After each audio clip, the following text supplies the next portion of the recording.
System online. Accessing classified archives. Welcome to Terminal Unsolved. File initiated. Imagine you are boarding a short flight on the day before Thanksgiving, 1971. Portland to Seattle. A routine hop. You barely notice the man sitting near the back of the Boeing 727.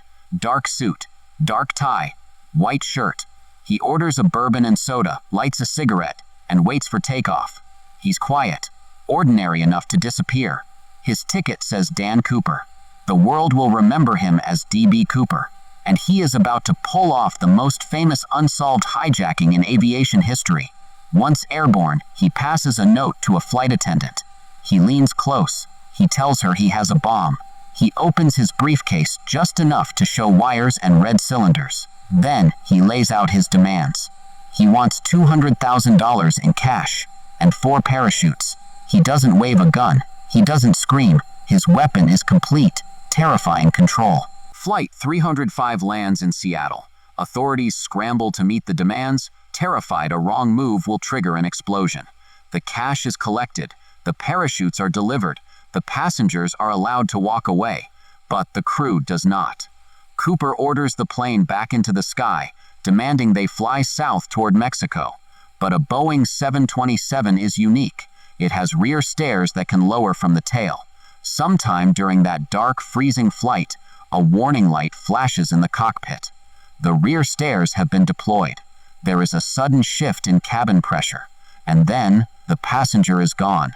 No one sees him jump into the freezing rain. No one sees a parachute open. When the plane finally lands in Reno, investigators search the empty cabin. The hijacker is gone. The money is gone. The FBI launches an enormous search under the codename NORJAK.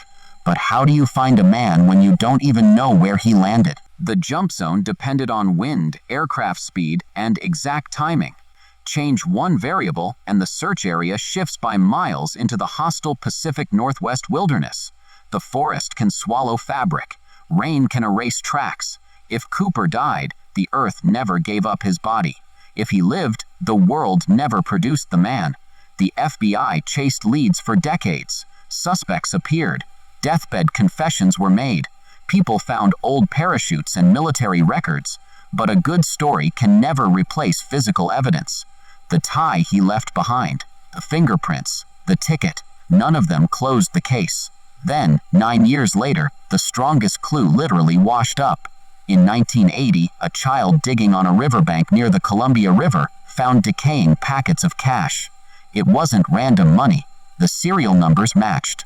$5,800 of the ransom had returned to the world. But instead of solving the mystery, it broke it wide open. If he died in the jump, how did the money end up buried there? If he survived, why was a portion of his score left to rot in the mud?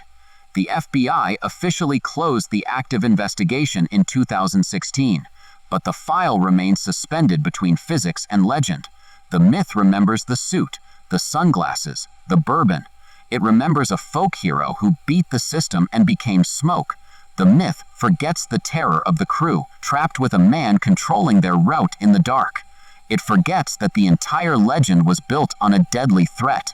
The public file still has no confirmed man, no grave, no confirmed escape route, only a stack of damaged bills, and the possibility that somewhere in the freezing rain, a man stepped out of an aircraft and fell out of history. File status: unresolved. Subscribe to decrypt more classified mysteries. End of file. System entering standby mode.